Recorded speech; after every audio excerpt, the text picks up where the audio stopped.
Tucker, the drive, gets inside, leads in, knocked away and stolen by Holiday. Phoenix has the foul, Antetokounmpo throws it down. And a foul. Working against Butler, got downhill, couldn't punch it. Bam says, get it out of here. Adebayo, sky high with the block and rejection. That's why he's NBA All-Defensive Team. Caldwell Pope inside, he's tied up by Green. Throws it back up top, James puts up the three. Oh, it's gone! LeBron James from downtown as the shot clock expires. Gets it into Durant. Here is Durant moving on Tucker. He turns, he shoots.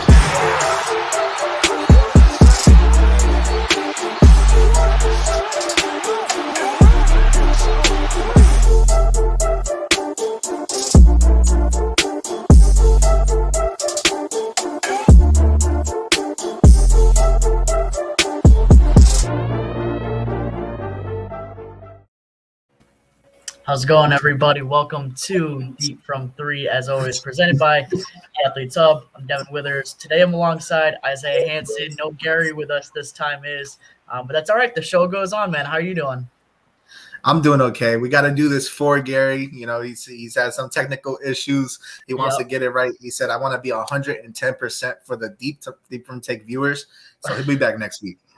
Yeah, absolutely. Next week we'll mark our 10th episode as a group, which is just crazy to think about how far we've come. But since then, we've started an NBA player prop contest, and it's actually not too late to continue to sign up. If you're just seeing this, head on over to theathleteshub.org. It's marked as the January 17th. It's completely free. All you need to do is add in a verified phone number. That way we can reach out to you if you win a prize. We're handing out NBA store gear. We're handing out Fanatics gift cards. We're a little crazy, but just the right amount of crazy. So what we're going to be doing today, obviously, there's been some matchups that have already been completed, but you can still enter. You can still put in as many entries as you can for the last 6 that we're going to be talking about here. So we split it up 3 and 3. So we're just going to go in chronological order. And this first one actually might be, in my opinion, one of the most fun ones to watch, because we get Trey Young and the Atlanta Hawks against Giannis Antetokounmpo and the Milwaukee Bucks. And believe it or not, it's crazy to think about, because the prop that's up there is which player is going to score more. Is it going to be Trey or is it going to be Giannis? And everyone's probably thinking, oh, well, give it to the guy who's, bound to win maybe another MVP this year in Giannis. But the numbers are actually pretty close. Did you know that Trey Young's career numbers against the Milwaukee Bucks, he averages 21.8 points per game? But on the other side, Giannis against the Hawks in his career averages 21.4 points per game. So it's basically identical. It's interesting, too, because this is a prop that I'm handling and I looked a little bit into. And I don't know if you have a differing opinion than I do, but as of late, and I think when you're going through these props, you have to look at trends, you have to look at patterns. Trey Young has 3 or less three-pointers in the last 4 of the last 5 games. It's just not typical Trey Young. It's not typical Atlanta Hawks basketball. And then you look at the other side and you see Giannis has over 30 points in 7 of his last 8 games. So you figure that Giannis, based on the trends, is going to score about 28 to 30, if not more, points tonight against Atlanta defense that's 29th in defensive efficiency. And I just think on paper, it looks like Giannis is probably the safest bet here if I'm deciding between Trey Young and Giannis. I don't know if you have different points or if you have a differing view than I do, but right now I'm taking Giannis for the points over Trey Young. I was getting a little worried. I thought you were going to say Trey Young based off your beginning statement, because right. I'm right there with you. I would love to disagree with you, but you got to go with Giannis. I mean, for some reason, not even just Trey Young, but the point guards this year have been very it's been like Dogecoin. Like, you don't know where it's going to go next. Is it going to hit 30 cents or is it going to drop back down to say 5 cents a share? So yeah, I'm right there with you. I mean, Giannis is the safe bet, man. He's going to go out there every game and score 30 points. That said, there is always that possibility that Trey Young could just erupt and score 50 points tonight. That's a possibility as well, but I just don't see it. like I said earlier, the Bucks are going to be in the NBA Finals at the end of this season. They are going to lose against the Golden State Warriors, but that's another conversation. So, yeah, I think that's a good, safe bet. There is that small possibility of Trey Young exploding, but based off what we've seen, I got to go with Giannis as well. Yeah, and you just never know, right? Because I don't know about for you, but for me at least, since online sports gambling's become legal in New York, it's been really hard. I never knew how hard it was to bet just the games themselves and bet just on player points. I mean, we've been using different platforms where you have to bet on different player props and everything like that. But when you have two players, two superstars in the Eastern Conference, such as Trey and Giannis, it's really difficult on a night-to-night basis to say this one player is going to outscore this other player. But I'm glad that we're on the same page right here, where we believe that Giannis is probably going to outscore Trey Young tonight. I'm interested in seeing whether or not that's going to come into fruition. Talking about another player who's probably not going to end up putting up 25 to 30 points tonight, but you never know. The Orlando Magic are probably going to be relying on Anthony Cole tonight, and we set his over-under at 21.5. Where do you stand on Anthony Cole? Because right now he hasn't reached that 21.5 mark in each of the last 5 games, but this season he's averaging 19.2 points per game. So you're really just talking about average, if not slightly above average night for Anthony Cole. You know what it is? Like you just said it prior. Look, this sports betting stuff is not easy, okay? So my gut tells me to go ahead and just vote the under on Cole Anthony just based off how he's been. I mean, since he's returned, I think he missed some time. I don't know if it was COVID, I'm sorry. But, he's had one game where he has scored above 22 points. But prior to that, okay, he played 30 games and he had 12 of 24 games where he scored above 21.5 points, which is why his points per average has been up there, but since he's been back, he hasn't quite been himself. So that said, when I feel one way, and this is how I'm starting to bet now, I'm going the other way, okay? Just because he is facing a Trailblazers team without Damian Lillard. They are going to face Anthony Simmons and Dennis Smith Jr. And I think there is a chance that he could go ahead and do some damage against them. The last time he scored above 22 points was on January 8th, and that was against Tyrese Maxey and Mr. Steph Curry's brother. So, the trend doesn't look good. The favorite is probably for Cole Anthony to go under 21.5 points. But I'm choosing tonight to be that breakout night. There's no Damian Lillard on the other side. There's Dennis Smith Jr. coming off the bench, which I think you could do some damage against him. And you got Anthony Simmons. The only concern is I don't think the Magic really have an identity right now. They don't it's just here, you take the ball, you go ahead and do some damage. But I think Cole Anthony will eventually assume that role for the most part. And I'm going with him being tonight above 20.5 points. And I think this is going to start a trend for him. It's going to be one of those games that wakes him up. Yeah, and what's weird is the Magic just seem all out of sorts. They've lost 13 of their last 15 games. And if you're looking at the recent trend of Cole Anthony, I mean, he's averaging 8 shots from the field over the last 2 games. He's actually shot exactly 8 times in each of the last 2 games, scoring 4 times against the Dallas Mavericks in a loss. And then, the Orlando Magic just edged out the Charlotte Hornets in a 116-109 win on January 14th. But he shot 2 of 8 across 29 minutes. It's going to be close. I'm probably giving him the under just because of the recent trend. But I think, once again, it's a toss-up, and a 21.5 mark for, someone of his stature is going to be really, really interesting. I think you're definitely right. He has the potential to live up to that mark. But based on the play of the Orlando Magic, they just look sloppy and all out of sorts. And you put it best, they don't have, a true face of this team. But I think if it's anybody, it's probably Cole Anthony, right? So it'll be interesting. I hope he goes back up to 15, 20 shots per game from the field, because if he does that, he's taking advantage, like you said, of that backcourt that's going to be without Damian Lillard, that's going to be without CJ McCollum. So the volume is there. The opportunities are probably going to be there for him to have made shots, both from the field and from 3-point range. So it's going to be interesting for sure. Yeah, and like you said, I mean, I think he's basically the vet of that team, and he was only drafted like 2 years ago. So he's gonna have to take the load at some point. And yeah, like you said, I don't know if McCollum is missing tonight. That's why I didn't mention him. But that even further proves my point. But let alone, yeah, against Anthony Simmons and especially Dennis Smith Jr., I think that's when he's gonna eat a little bit. He's gonna be able to rack some points up. But like you said, the favorites, I'm sure. Like if you looked on.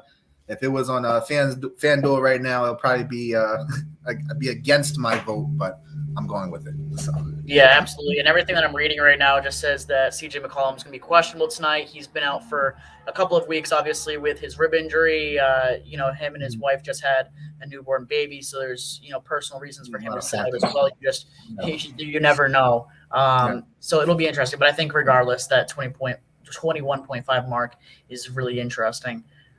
It was interesting because we're pivoting towards a different matchup with the Dallas Mavericks tonight, and I do think the Dallas Mavericks are going to win. But you said in our group chat, you're like, Luka Doncic for a triple-double is easy, but you didn't say whether or not it was going to be a yes or a no. You just said, oh, it's an easy one. So you tell me, the guy that has posted 2 triple-doubles in the last 4 games, so he's done it twice in the last 4 games. Is this 3 and 5 games, or is this just a fluke? No, this is 3 and 5 games right here. Now, I will say, because this was prior to doing the research when I said that, so I was like, I don't know. I just feel like Luka just strikes me as that guy that's going to have a triple-double like every single night. He's just that good. And he flirts with it on several occasions, almost every single game. But he is playing Oklahoma City. The only real concern I have would be like a minutes restriction, because they are on a bit of a tear. In the past 10 games, they are 8-2. So the Mavericks are coming around. So I'm only concerned if there's a minute restriction later in the game and they're blowing out the Thunder. However, his last game against the Thunder, which was 2 weeks ago, he had a bit of an off game. That game he was 14, 10, and 9. He shot 6 of 14 from the field that game. And I feel, again, Luka just strikes me as one of those guys that's going to kind of remember that. And even on that night, he kind of flirted with a triple-double. So I think tonight he's going to just go back and do it again. And he's getting on a tear. Like you said, 2 triple-doubles in the last 4 games. They're facing Oklahoma City. And you know what? I don't want to bet against Luka Doncic on any day ever. So I'm going with Luka picking up that triple-double tonight. Only concern, like I said, minutes restriction if they're blowing out the Thunder, which is a very strong possibility. But if it's wire to wire, he's got a triple-double tonight. Yeah, and it's interesting, too, because I'm looking right now at the leaders of triple-doubles this season, and Luka's actually in that – it looks like he's third in triple-doubles if you want to count just the total number, because you have Russell Westbrook, Nikola Jokic, both at 9 triple-doubles this season, James Harden and DeJounte Murray, both with 7, and then Doncic would be the next highest up with 4, and then he's ahead of guys like Giannis, LeBron James, Domantas Sabonis, Steph Curry, Kevin Durant, LaMelo Ball. All of those guys have less than a guy like Luka Doncic, but it's interesting. You never want to – it seems like the conservative bet would be a no, right, for someone like Luka Doncic. Not just Luka, but any player in general. When the question, especially when you're winning prizes and you're trying to go get money for yourself, and the option are yes or no for a triple-double, the more conservative answer would be a no, not because Luka's not good enough. I think the volume's definitely going to be there for him tonight. It's been there for him all season, so there's no reason for him to break out of that trend. But at the same time, if I'm playing my cards right and I'm trying to maximize the number of correct guesses, I would guess that he might come short by a couple of rebounds. Maybe he comes short to like 7 or 8 assists. The point value is obviously always going to be there. I have him scoring, over 24 tonight. So once again, I think it's a possibility for him to hit that triple-double mark, but he's done it 4 times all season, right? So it's a very rare occurrence, but for someone of his stature where he's done it twice in the last 4 games, the trend is there. Like I said before, you want to go off of trends, you want to go off of patterns, you have to look ahead as well. It's very plausible that he could hit that triple-double mark for sure. I mean, it's against Oklahoma City. You know, it's not like he got a ton of. Like I said, the only real concern I have is the minutes restriction. I just feel like he's going to remember that last game where he was off, even though they won. It's just Luka just strikes me as that guy. But you're right. I mean, of course, triple-double versus the field, like you're going to have way more games where you're not hitting a triple-double. But, again, I'm not betting against the guy. He's facing Oklahoma City, so. And by the way, I think Mr. Dan Harris, gave us a little shout out there. I do the Knicks thing with him, so shout out to Dan. And happy birthday to him as well. Today is his birthday. Awesome.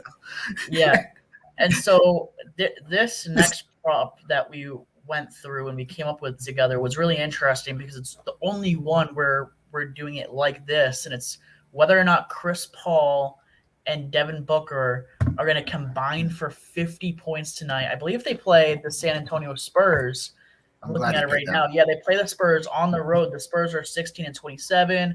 The Suns are 33-9, picking up where they left off last season. But what's been really interesting about someone like Chris Paul is that you don't really expect him to meet Devin Booker halfway in the scoring category. So I think in a bet like this, you're probably betting on Booker to hit 30 plus, and then maybe you're hoping that Chris Paul is going to hit 15 to 20 because Chris Paul has less than a dozen shots in 6 of his last 7 games. So for a player that's going to take 12 or less shots in the game, let's say he hits half of those, you're probably talking anywhere between 12 to 15, maybe 17 points for Chris Paul, which means there's a whole lot of workload on Devin Booker. Granted, Devin Booker has scored 30-plus points in each of the last 2 games, so he's gonna do a majority of that lifting to reach the 50 points. Let me get your opinion before I give mine. Do you think that Chris Paul and Devin Booker are going to hit 50 tonight combined? I'm glad you picked this one because I was so torn on this one because you just never know. Like it seems to be like one or the other picking up the points. And I don't know. There's a lot of nights where Chris Paul's picking up 15, 16 points a game and Booker's picking up 22 and 23. That seems like the average of what I see every time I look at the box score. That's kind of what I'm seeing. But that being said, it is against the Spurs. And you know what? When I was looking through a lot of my prop bets, like most of my guys' career nights have been coming against the Spurs. Seasonal nights have been coming against the Spurs. So I'm going no, because maybe not because of the averages, but every time I look at the box score, it's 15 from Chris Paul, somewhere around that range, and 22 from Devin Booker. But I do that reluctantly. I'm glad you picked this prop because this is definitely a tough one in my opinion. Yeah, it's a tough one. I think for me, I'm probably saying that they combine for closer to 40 than 50. But I do think like my exact number is probably around 41.5 is probably my over under. I think 50 is probably a little too rich.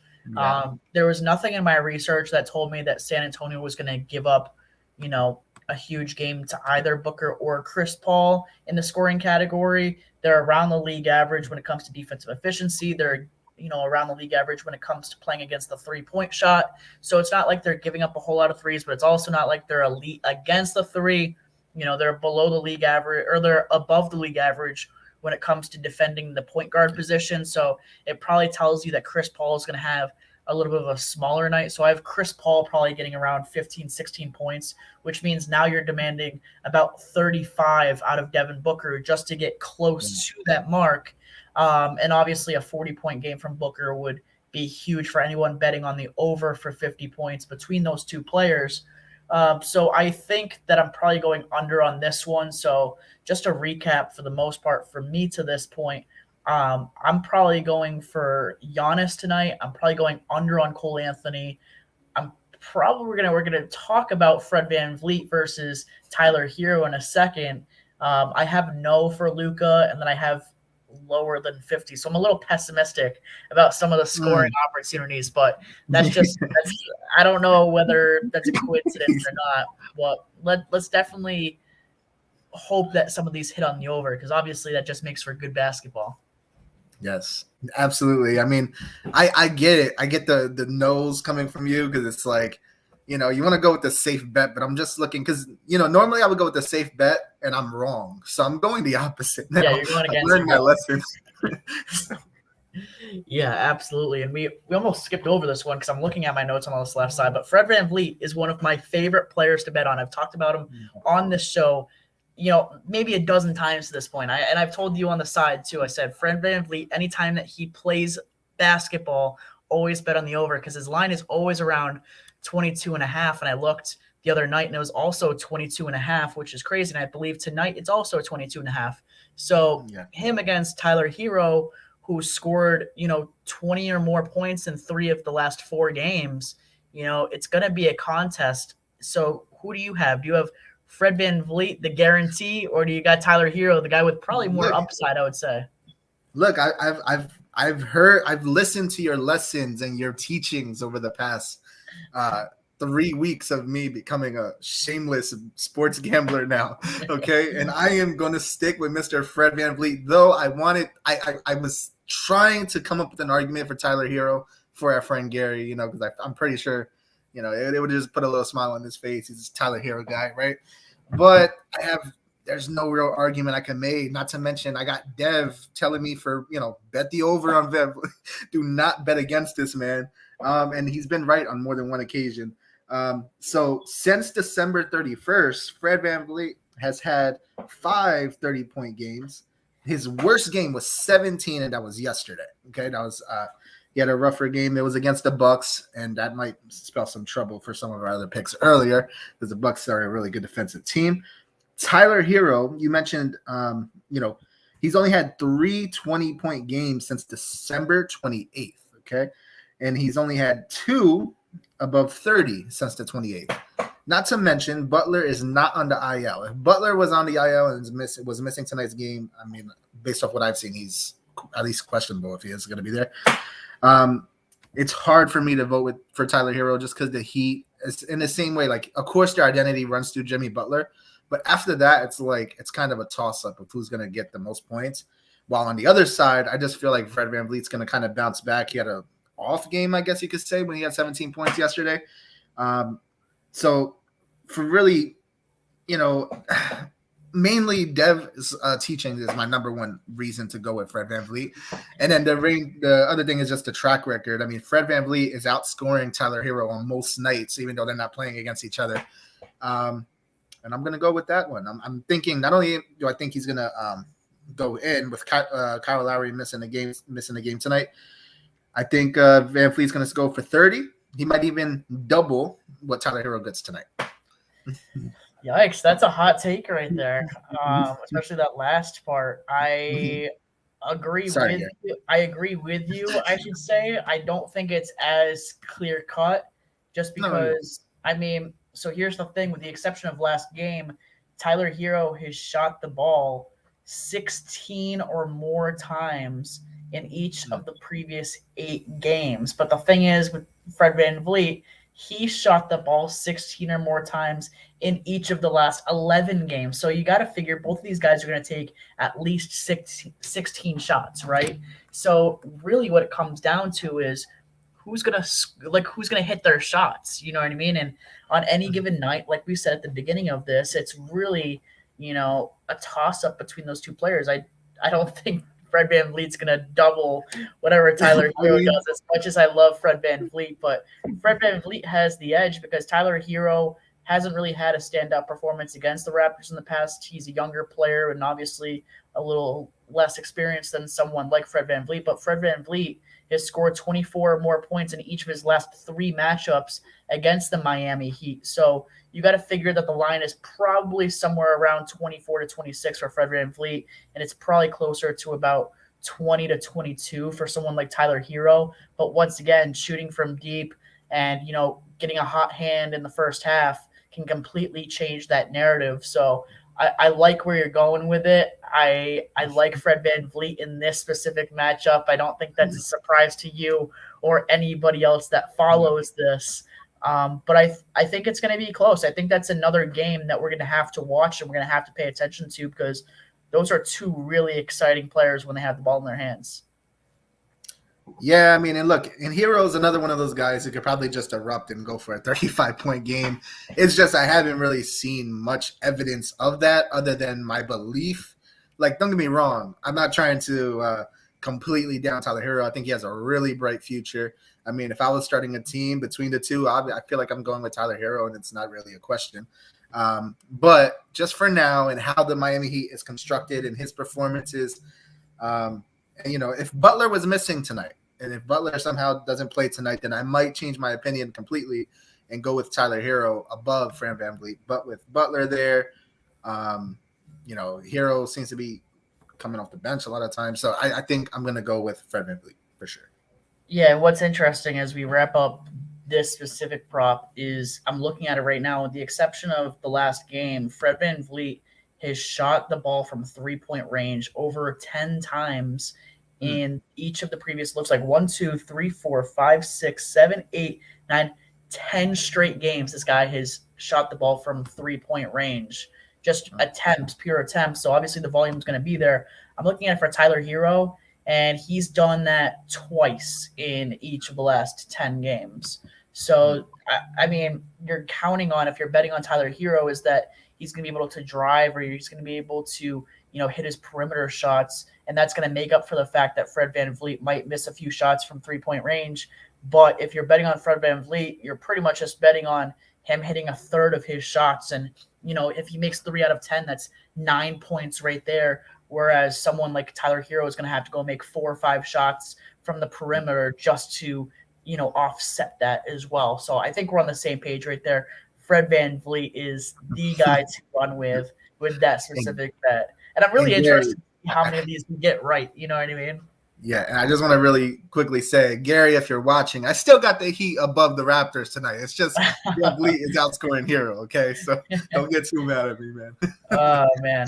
Well, listen, it's been a good show so far. We've got one more prop to get through.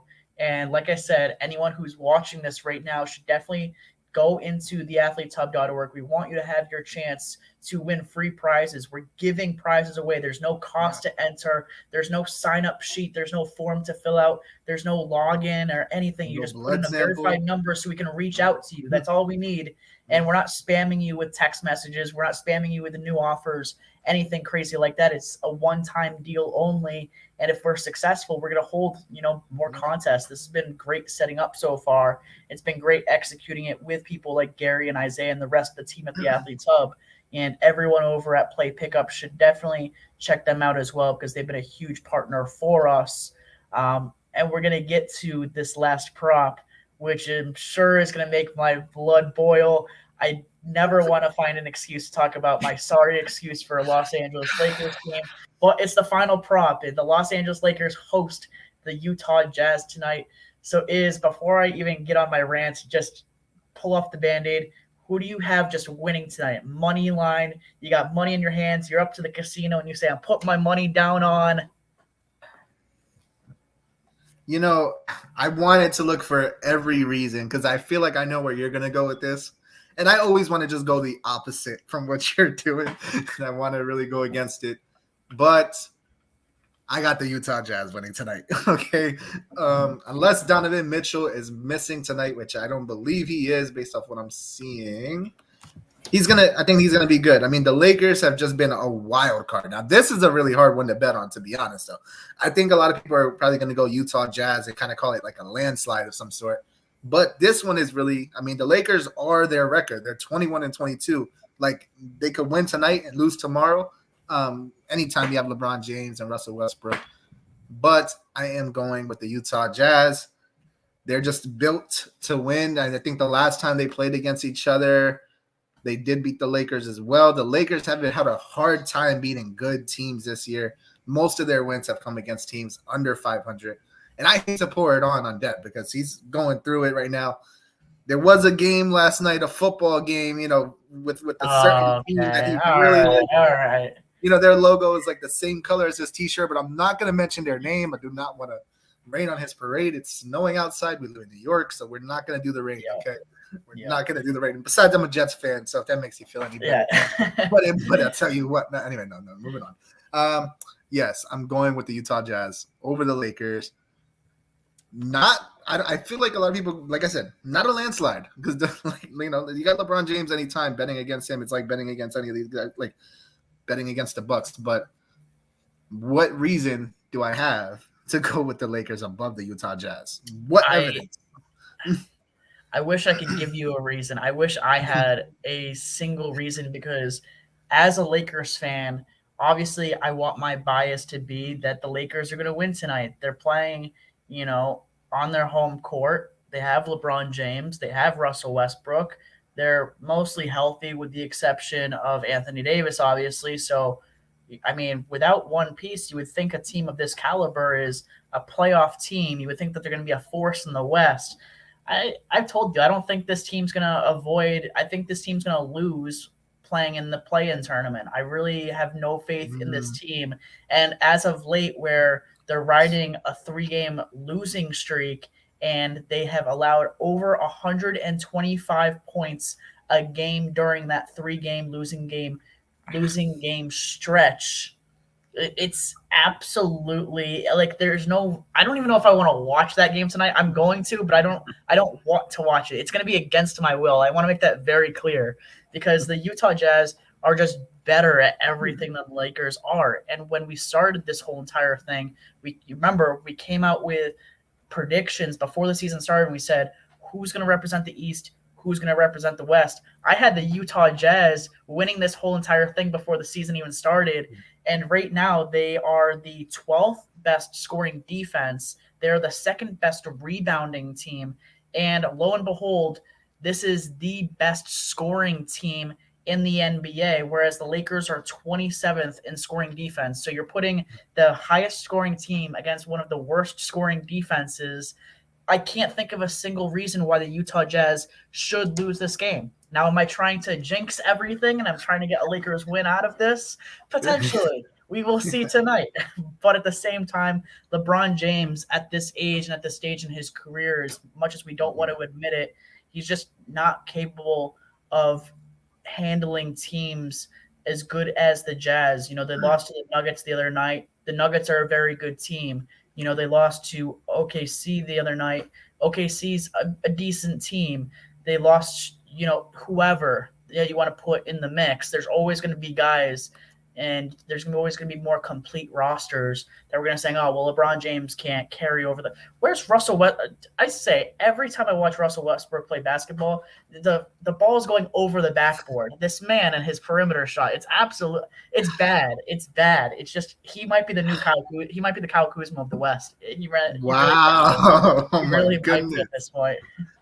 I think absolute dog water, my friend. Dog water. Oh my goodness. Dev, tell us how you really feel, man. I don't know, man. It's been hard, because I remember when we traded for Russell Westbrook, I was so excited. Russell Westbrook has been one of my favorite players in the NBA for such a long time. But now that he's actually on our team and seeing the team fall apart, and I said before the season started that it wasn't going to work with Russell Westbrook because of the ball usage, how LeBron James and Russell Westbrook were in the top 5 in NBA history when it came to ball usage.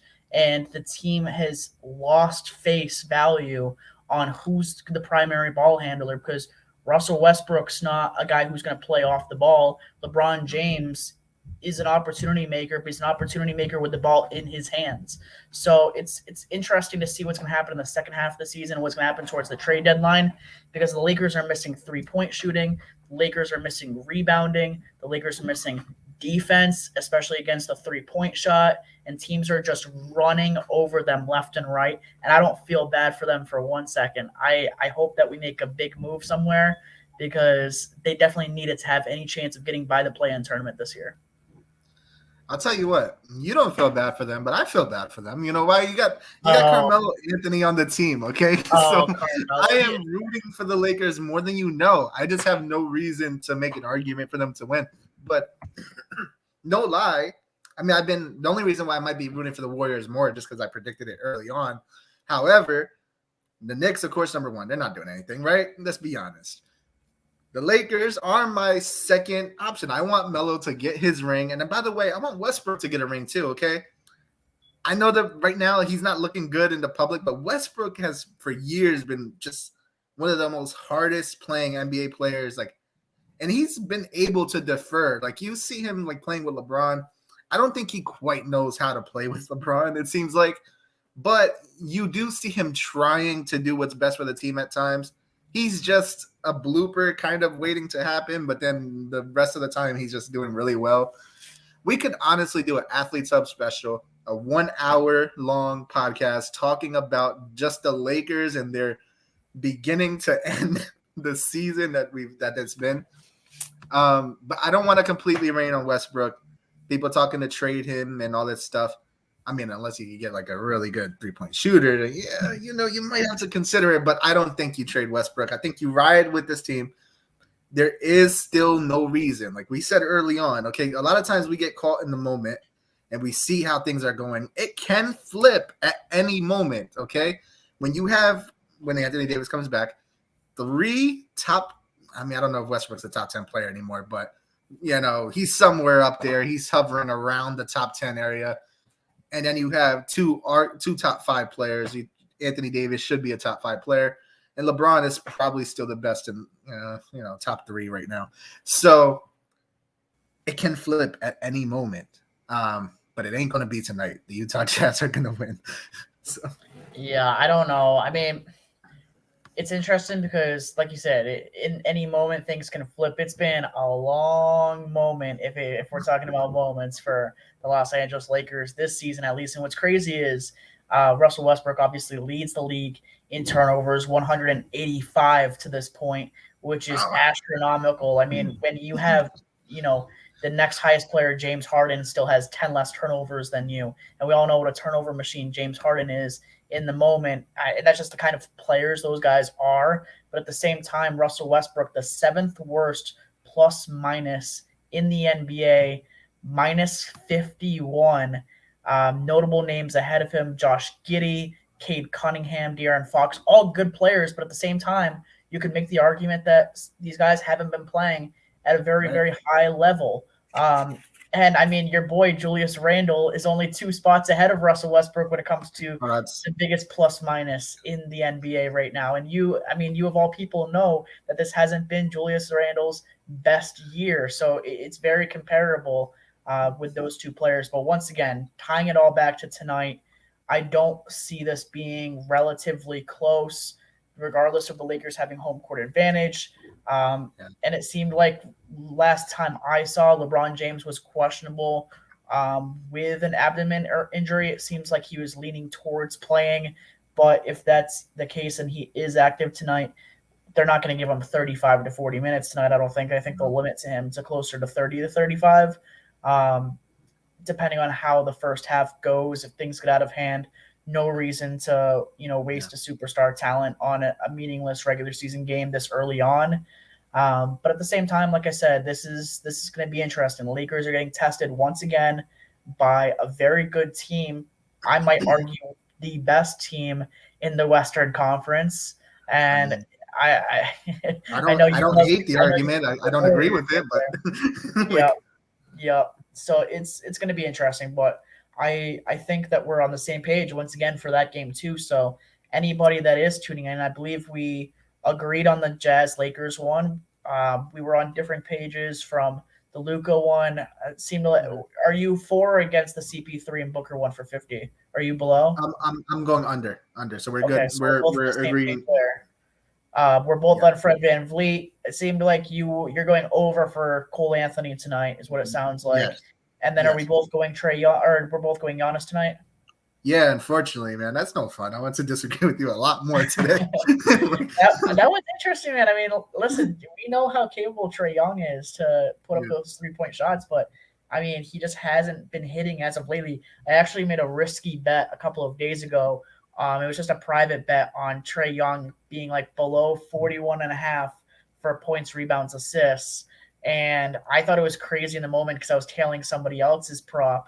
And he actually ended up hitting below 41.5. And I usually never bet against a superstar, especially when the line is that low.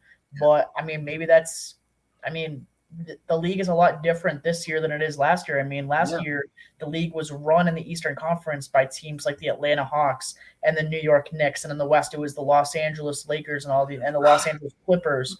And now the dynamics are just completely changing. The Warriors are back. The Jazz are at the top. over in the Eastern Conference, the Nets seem like they're coming together with Kyrie Irving, and the Miami Heat are doing their own thing with their respective injuries, but they're, staying afloat as well. So it's definitely interesting how the NBA is moving right now. Hearing you say the Knicks were running things last season kind of just stings. Yeah, It shouldn't make it shouldn't hurt, but it makes me like just seeing where we are this season. It just kind of stings a little bit. And I just want to ask you a quick question. I know we're at the end of this show, right? Mm-hmm.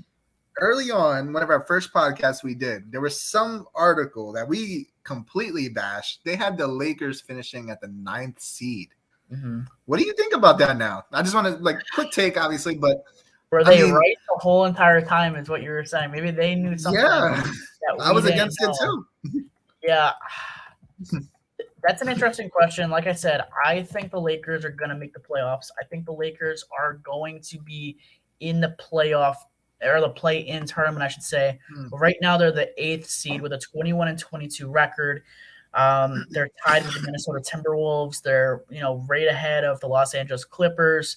I mean, they're right above the Portland Trailblazers, who were without their 2 top players. The 9th seed, I think things are probably going to come together, and I'm probably exaggerating a little bit, but I don't see them finishing above the Denver Nuggets for the 6th seed. I think the Lakers' ceiling right now is probably around that 6-7 seed, but I think the Dallas Mavericks are far better. I think Memphis is far better. Phoenix and Golden State and Utah are all going to stay in the top 3. Where they finish is interchangeable probably. But the Lakers don't really have much room to move. I mean, the standings are close, but at the same time, I think Dallas and Denver are just more talented teams than Los Angeles Clippers. I think if the Dallas Mavericks were to take the Los Angeles Lakers on in a 7-game series, it would probably be over in either 5 or 6 games. Yeah. Damn. It's crazy. It's crazy. That, man. Yeah, it's absolutely nuts. Because you'd love to see LeBron James go and get some of those guys that don't have titles, a first title. Like you said, Russell Westbrook, Carmelo Anthony. I mean, it seemed like during the offseason they were just picking up guys that didn't have championship rings. And they're like, I'm just going to carry you guys to a championship. Got you. And I think they may have bitten off more than they can chew, but time's going to tell on that. And it's going to be interesting to see whether or not the Lakers fall flat, because they're one more injury away from just not making the playoffs altogether. If something were to happen to LeBron or Russell Westbrook, dude, they're 2 of those players, they're staying afloat at 500. If they only have 1 of those players, that team, I mean, you saw what Russell Westbrook did with the Washington Wizards when there was nobody else around him, when Bradley Beal was out for a period of time. That team was absolutely nothing at one point. The Los Angeles Lakers, when they had nobody except for LeBron James, did absolutely nothing. They missed the playoffs. Anthony Davis, all those years with the New Orleans Pelicans, did absolutely nothing. Yeah. So you need at least 2 of those players. We can talk about how much LeBron needs help all the time, but I mean, we're in a league right now where 1 player cannot do the whole entire job. You need at least 2 players to go make a playoff run.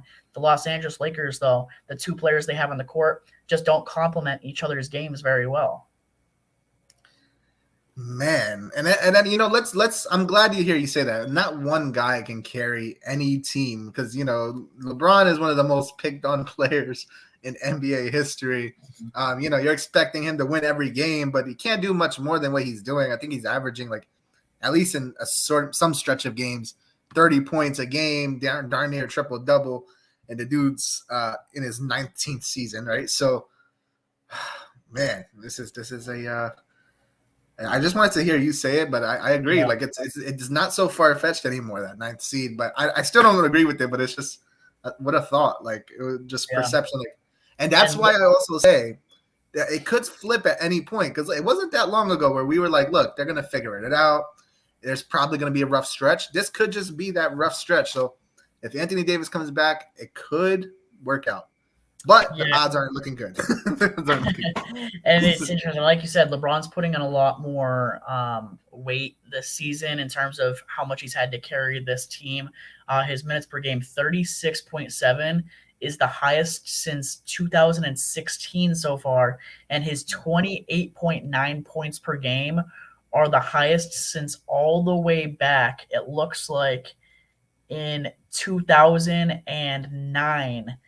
when he left the Cleveland Cavaliers the following year to the Miami Heat. So his last year for that first stint in Cleveland, where he averaged 29.7. This year he's averaging 28.9. So he's really close to that mark. And then once again, he's averaging 7.5 rebounds, 6.5 steals, 1.6 steals per game, and 1.2 blocks per game. So he's getting it done on both sides of the floor. And it's crazy because he's never in that MVP conversation. He won't be in the MVP conversation with a year like Steph Curry's having, for example. I think it's probably going to be a runaway, especially with Kevin Durant now sidelined for 3 to 5 weeks. And then you've had Jimmy Butler, who was once in the MVP conversation over the first few weeks. I remember talking about that with Gary, but he's obviously out for a longer period of time as well. So it seems like guys are dropping left and right, and you never know. LeBron might end up being second or third in that MVP conversation by the time the season comes to an end. But just because you're winning individual accolades doesn't necessarily mean that your team's very good. I mean, just ask Mike Trout from the Los Angeles, the Angels. I mean, he's a great ball player and he's a generational talent, but at the same time, your team has to get somewhere for you to be regarded as one of the best of all time. And I think that's where, like you said, LeBron gets picked on so consistently is because of the Lakers standing, not necessarily his own play. And it's the expectations. He set this standard of all-time greatness. So whether people know it or not, when they come at him for not winning with a team like he has right now, you're actually acknowledging his greatness because you expect him to do better and just always somehow find a way to get his team to the playoffs, and especially for the 2010s decade, somehow get to the finals every year. So it's not looking good. And I think you're totally right too, because I think I said this a couple of episodes ago. I forget who the other player was along with LeBron. It might have been Steph Curry actually, where we were talking about some of the greatest players of all time. I think we were talking about this off camera maybe, that people were comparing all these other great players like Steph Curry or Kevin Durant or Giannis as some of the best players, and in the league. And what we're talking about is comparing those guys to other players in the league. But the reason we pick on LeBron isn't because we're comparing LeBron to the rest of the players in the league. We're comparing him to Michael Jordan. We're comparing him to Kareem Abdul-Jabbar. We're comparing him to NBA legends. So when we're talking about some of the greatest of all time, we're not necessarily comparing Steph Curry to Michael Jordan ever, right? Because it's just two different kind of players. We know Steph Curry is the greatest shooter of all time, but at the same time, you have to have, the defense. You have to have, the ability to pass, to rebound, all this other. You have to be a well-rounded player to be regarded as the best of all time. That's what LeBron has put himself and insert himself into that conversation the same way Michael did, the same way Kareem did, the same way Magic Johnson did at one point in time. So I agree with you. LeBron's definitely picked on for the wrong reasons, I think.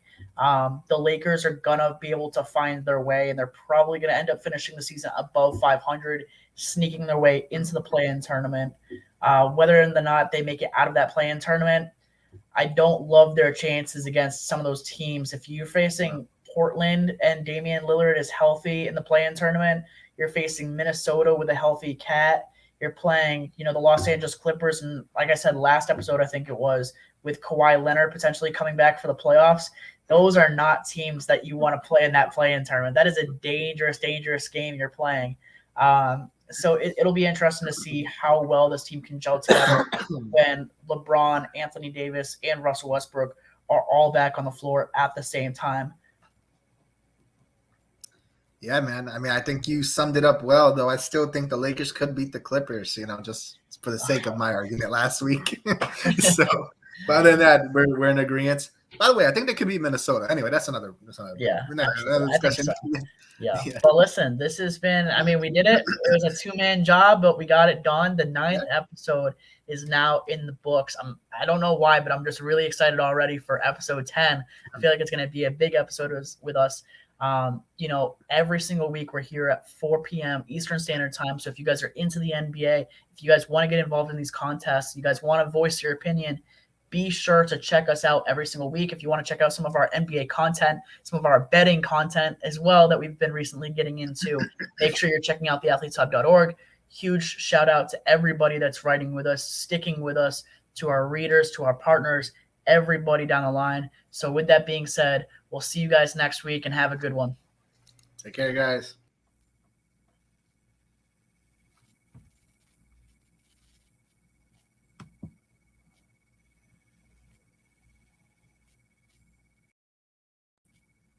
just happened. All right.